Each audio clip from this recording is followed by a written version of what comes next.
fait et après l'action, comment nous devons nous comporter par la fin de ce coronavirus.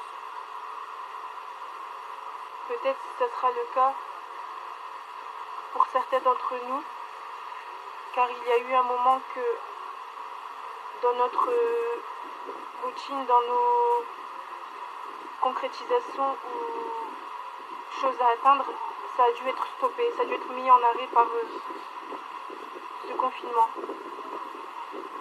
Et je voulais dire que les choses qui ont été mises en œuvre, qui ont été faites avant le confinement, que nous ne devons pas recommencer à zéro, que nous ne devons pas le retirer des attitudes que nous allons avoir après le coronavirus.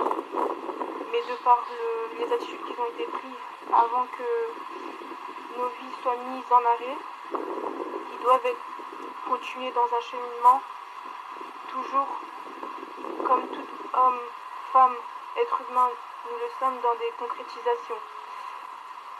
Que par les attitudes qui ont été prises avant, que nous devons continuer avec pour d'autant plus après la fin de l'arrêt. L'utiliser comme un plus, car quelque part notre attitude aussi a été mise en arrêt comme les choses habituelles, et justement reprendre au moment qui a été laissé, recommencer les efforts, les choses, les attitudes qui ont été mises en œuvre par nous-mêmes. Ne pas se dire que par le temps d'arrêt qui a été eu dans nos vies, d'abandonner, de lâcher prise. Au contraire, de prendre l'avant et l'après et de continuer avec vers un chemin de victoire, de grâce, de bénédiction. Comme le Seigneur Jésus le dit aussi à sa parole pour ses enfants.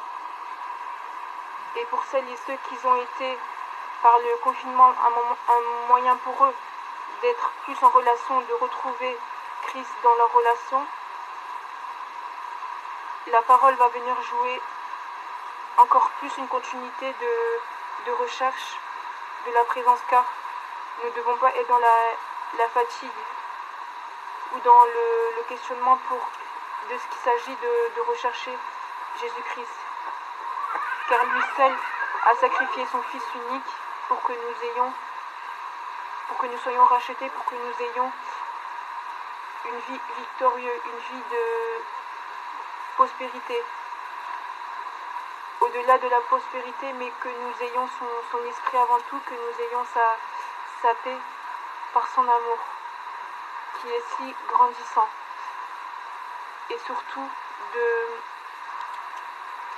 toujours